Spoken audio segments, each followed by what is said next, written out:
Bonjour à tous, ici Adrien. Aujourd'hui on est le lundi 18 juillet 2022 et dans cette vidéo, comme vous avez pu le voir sur l'illustration ainsi que dans le titre, nous allons parler du site Linuxtrix qui cette année fête ses 10 ans. Bruit original d'une langue de belle-mère. Alors, je voulais vous faire une rétrospective du site Memo que j'ai au départ développé depuis zéro, from scratch comme certains disent. Et puis c'est vrai que la date de lancement à l'origine, c'est pas une date que j'ai mémorisée et qui m'intéresse de mémoriser. Et en faisant quelques recherches, je me suis rendu compte que déjà ça a 10 ans, c'est un truc de fou. Alors pour me rappeler de la date exact du lancement que je vais vous dévoiler d'ici quelques secondes, je me suis servi du site webarchive.org. C'est un site que vous pourrez consulter, d'ailleurs je vous mettrai le lien dans le descriptif de la vidéo, et vous pouvez, pour le site internet de votre choix, essayer de retrouver son aspect tel qu'il était à un instant donné.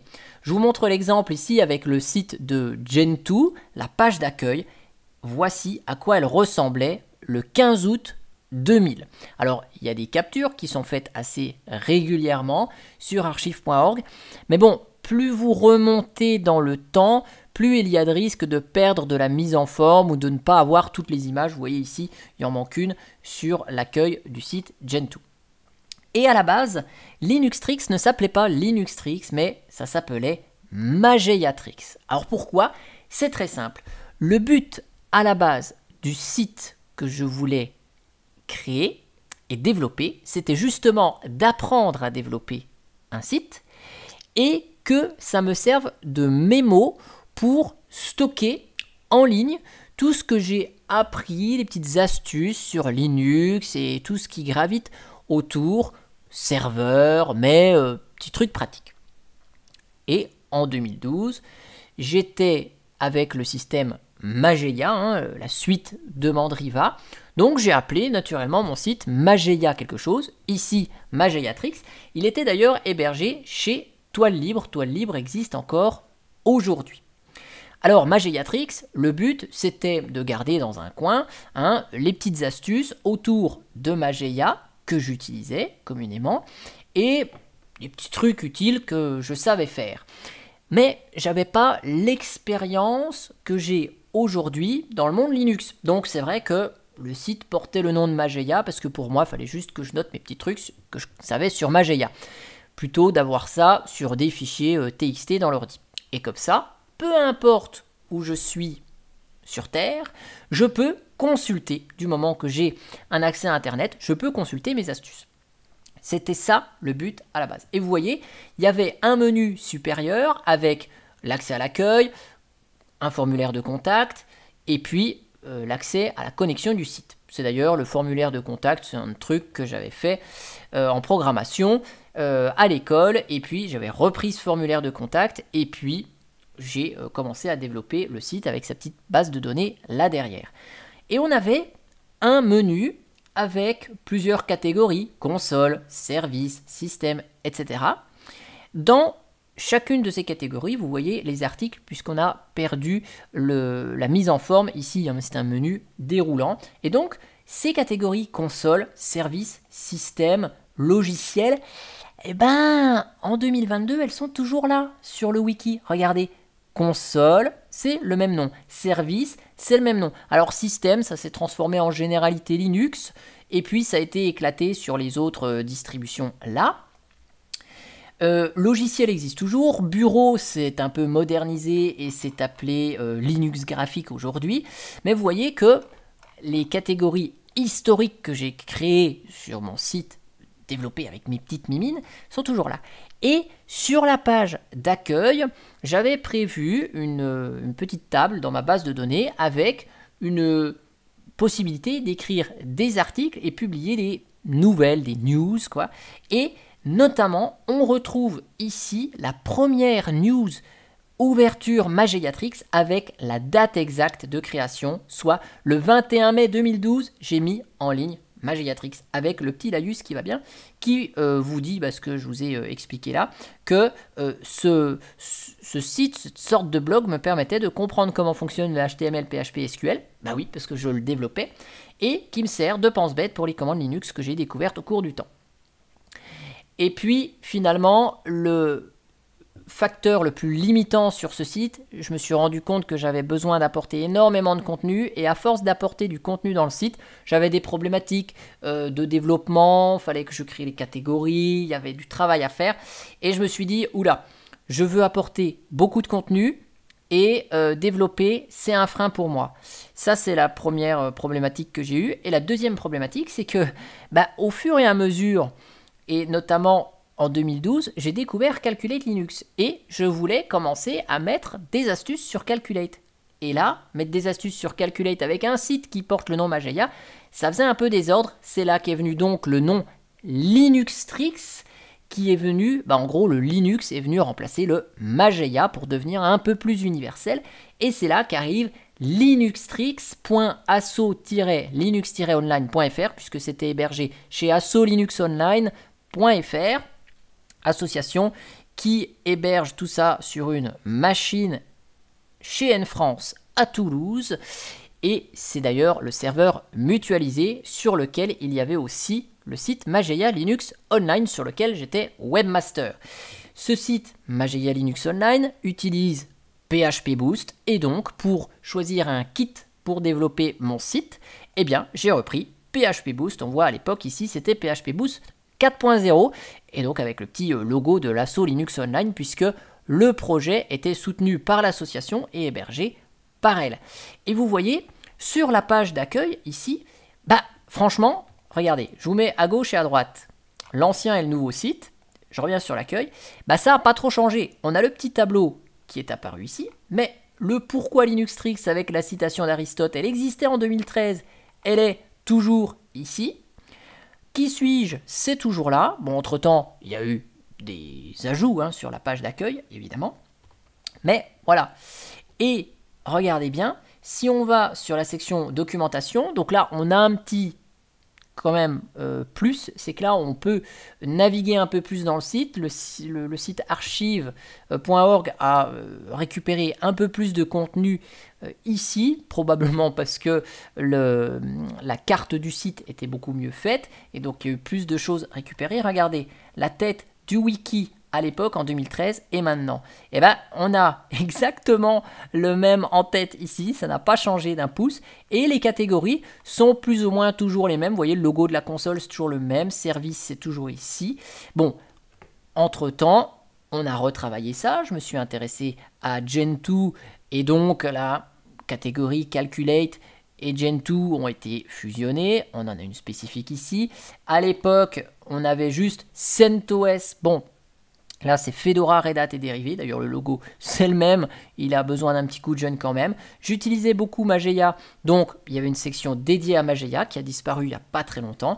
La section dédiée à Ubuntu s'est transformée en Debian et dérivés. D'ailleurs, on voit que le titre n'a pas trop changé. Astuce propre à la distribution. Hop, j'ai changé Ubuntu par Debian. Et j'ai enlevé le apt-get par apt. Voilà. Donc voilà à quoi ressemblait l'accueil du wiki. Et on voit les derniers articles mis à jour en 2013. Voilà, ça parlait essentiellement de ce que j'utilisais.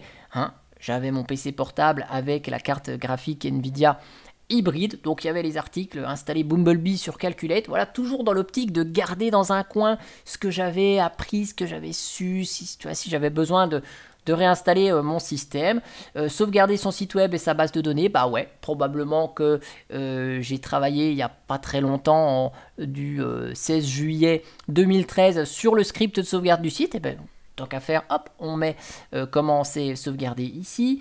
J'ai dû regarder un peu comment fonctionnait ProFTPD sur Calculate. Ok.